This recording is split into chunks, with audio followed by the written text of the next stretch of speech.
I thank the Chief Minister for presenting the people's budget, which is people-centric and for the welfare of the people. Development is a journey. Personally, I consider it can never be a destination because, let's take an example. If Umsning is adopted as a constituency to be given all the requirements, in 2 years' time, there will be new habitations.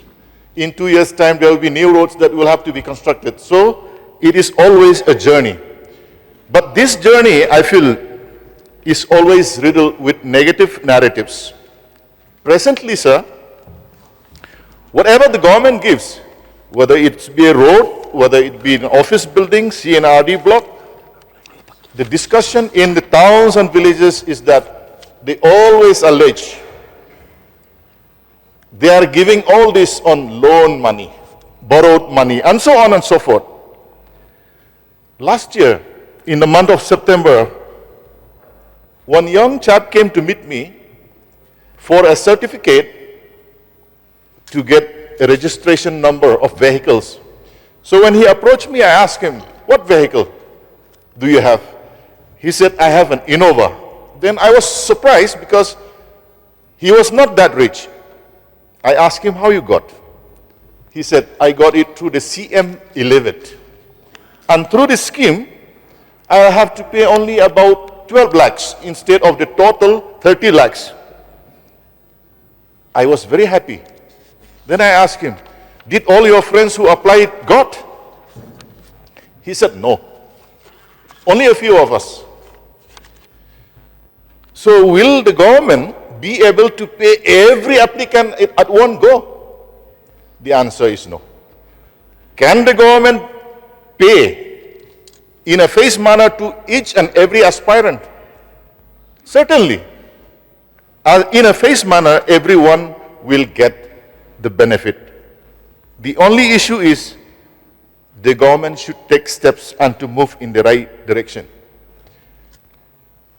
In this very august house, even the naming of the schemes has become an issue. CM Elevate, CM Focus, CM Assure. One of the members has even said that it is a self-glorification of the Chief Minister. I feel I differ from that view. CM is not Celestine Merbok Elevate scheme. Neither is it Charles Marngar Elevate scheme. Nor is it Conrad Momin scheme. The naming of the scheme, I think the cabinet is at liberty. And CM is the name given to the office. Whoever sits in that, it is not the person, it is the office that is giving the scheme. But yes, where should we improve? Even though I am in the ruling, I see that clear guidelines of the different schemes and the eligibility criteria, this has to be readily available to the general public so that it makes it easy for them whether they are eligible or not. I would like to bring to the attention of the Chief Minister and the PWD Minister. We have the 4-lane highway now from Jorabat to Barapani. In my first term as an MLA, we have discussed with the Project Director Nahai to provide food over bridges. At that point of time, they agreed. But somehow, till date, it has never materialized. The moment I won again as an MLA, I talked with the DC, and the DC Nongpo said, "No point discussing with Project Director Nahai. Better flag this issue directly with the Ministry of Road Transport and Highways." They will do. So I would like to urge upon the Chief Minister and PWD Minister, we need food over bridges in Bernihat. I'm not talking only for my constituency. In Bernihat, we need 2 overbridges in Nongpo, 2 overbridges in Umsning area, and so on and so forth. If you see the students who have to cross from right or to the left, or from the left to the right when they go to school, it reminds me of the cartoon Tom and Jerry, where Tom is the traffic and Jerry is a student. They have to look very carefully to cross the road because there are many instances where accidents have happened. So if we get this foot over bridges, it will be really beneficial to our students and it will prevent many unwanted incidents. During the first session of this House, we had a heated argument with the PWD minister. At that time, I was sitting in the opposition. Now I am in the ruling. But the issue remains the same. We get roads, we get development, but the issue of how we maintain our roads, that still remains. If I get a road in my constituency and overloaded trucks, if they ply through that road will not last. So maybe we can regulate the weights of the truck that ply, or maybe we can change the specifications and the thickness of the roads. Then only it will be meaningful that we get a road that will last.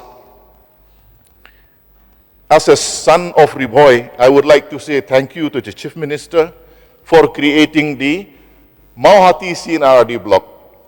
It is not in my constituency, but at least when that new block is given, the Umsning CNRD block will be relieved of so many hundred villages and the efficiency of Umsning block will improve. So I must say thank you on behalf of the people. On the issue of consultancy, that is also a big discussion in this House. Sir, I would like to give an illustration or an example. Since I am a doctor, I am not the only doctor in the House. Consultancy. If I am the chief consultant surgeon, I sit in my OPD, a patient comes, I diagnose, then I admit in the ward. I am the chief consultant, my assistant consultant, my junior doctors, nurses will do the rest of the work. The moment he is admitted, I forget about the patient. The next morning when I go for round, I will ask, how is the blood report, the x-ray, so on and so forth. All is done by the junior doctors. Now, when the treatment is completed, the credit goes to whom? To the chief consultant. Now the nurses will say, we did all the work of giving drip injections and we were there with the patients. We should be paid more. The junior doctors will also say, we did more work. The credit and the payment is all taken by the consultant. Is it fair? I feel it is not fair. Let us step back a bit, 2 steps back. If the chief consultant was not there, would they, I mean the patient party, in this case, the patient is the state government and the patient party is the funding agencies.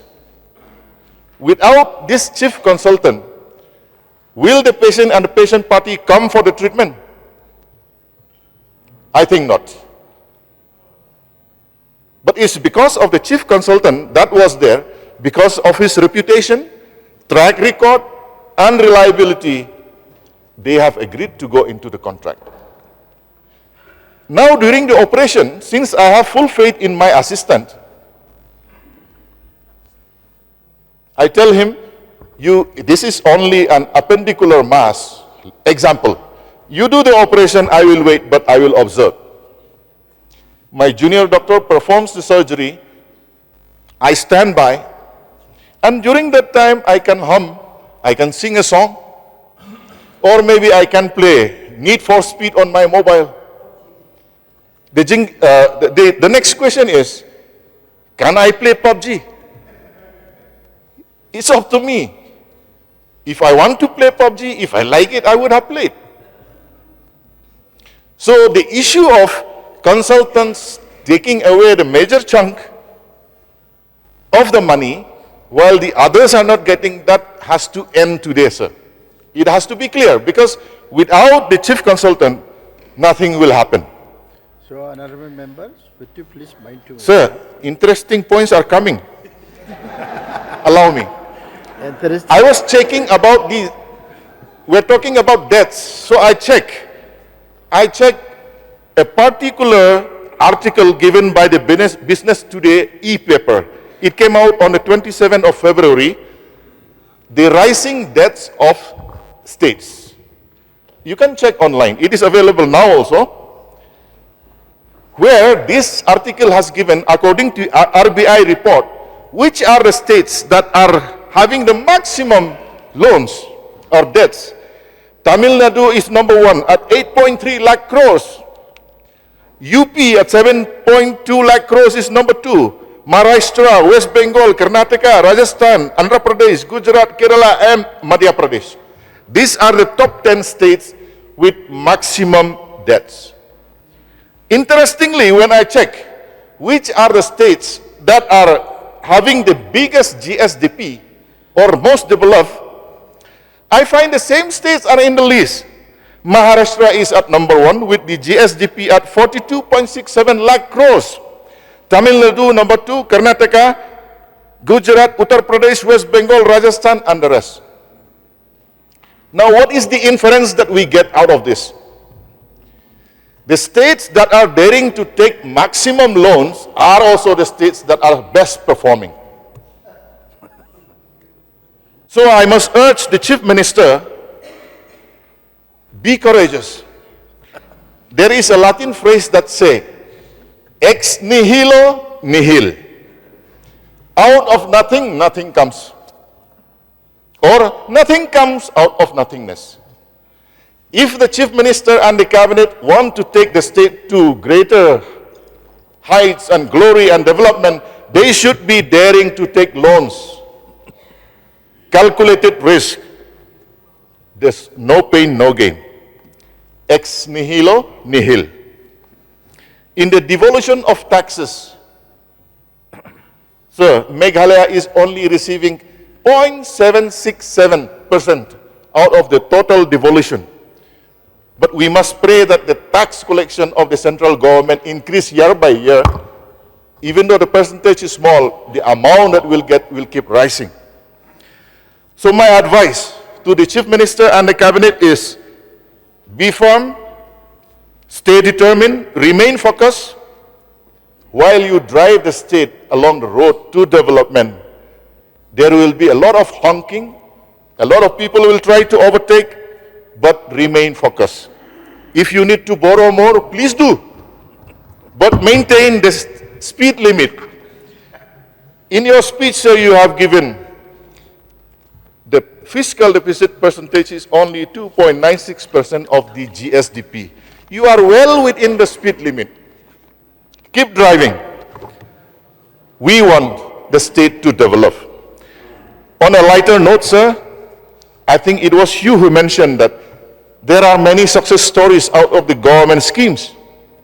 I have heard of the success story of the different self-help groups in Garo Hills. And Nokma ice cream is there. And Awang chips is there. We heard the success story. Sir, why not? We have this session till Thursday. Let us taste the success also. Order some Nokma ice cream and Awang chips we can try out in the house. With these few words, I resume my seat and thank you. Thank you.